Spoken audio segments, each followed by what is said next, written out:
5 teens are killed a week walking to school nationwide. According to Safe Kids Worldwide, there has been a 13% increase in deaths since 2013.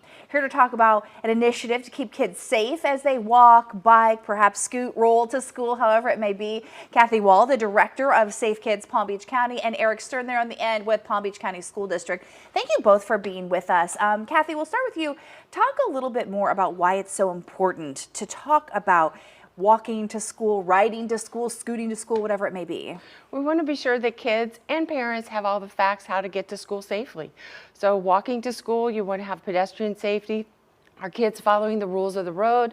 Are they wearing bright clothing, reflectors, and staying off their phones and with headphones?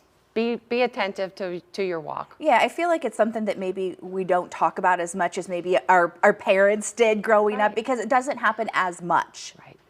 So Eric, talk to us a little bit about how Palm Beach County is getting involved to make sure that it's a good day. Yes, so we provide a lot of educational resources for our schools through memos and bulletins to our principals, and we also do training with our physical education teachers, teaching about curriculum, instruction materials, and how to keep the kids and families safe walking from school in the morning and from school in the afternoon.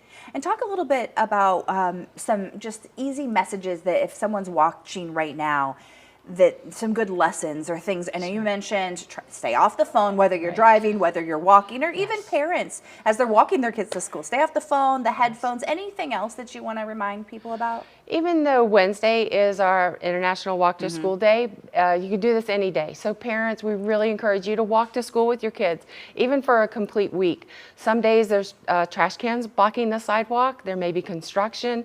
You want to be sure that your children are following the agreed route to and from school that they agreed on. And you also want to be able to observe, are they crossing at an intersection correctly?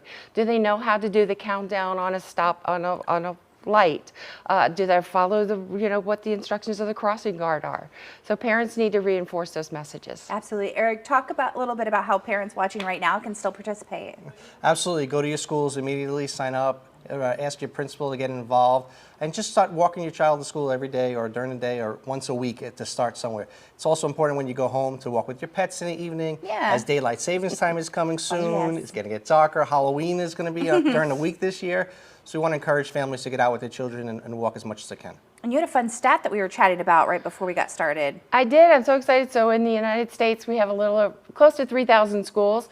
Florida, we have close to 300 schools. Palm Beach County, we're at 66 schools, which is second in the nation by the counties to participate in the walk this Wednesday. That's fantastic. So drivers out there, if you're going to be out and about Wednesday, just make sure you're extra aware of extra people on the sidewalks making those crossing the street there. So thank you both for being here. Thanks for getting the word out. We appreciate it. If you would like to learn more about walk, bike, or roll to school, just head to our website, WPBF.com, and if you search Safe Kids Palm Beach County, you'll find everything you need to know. Thanks for being here. Thank you so much.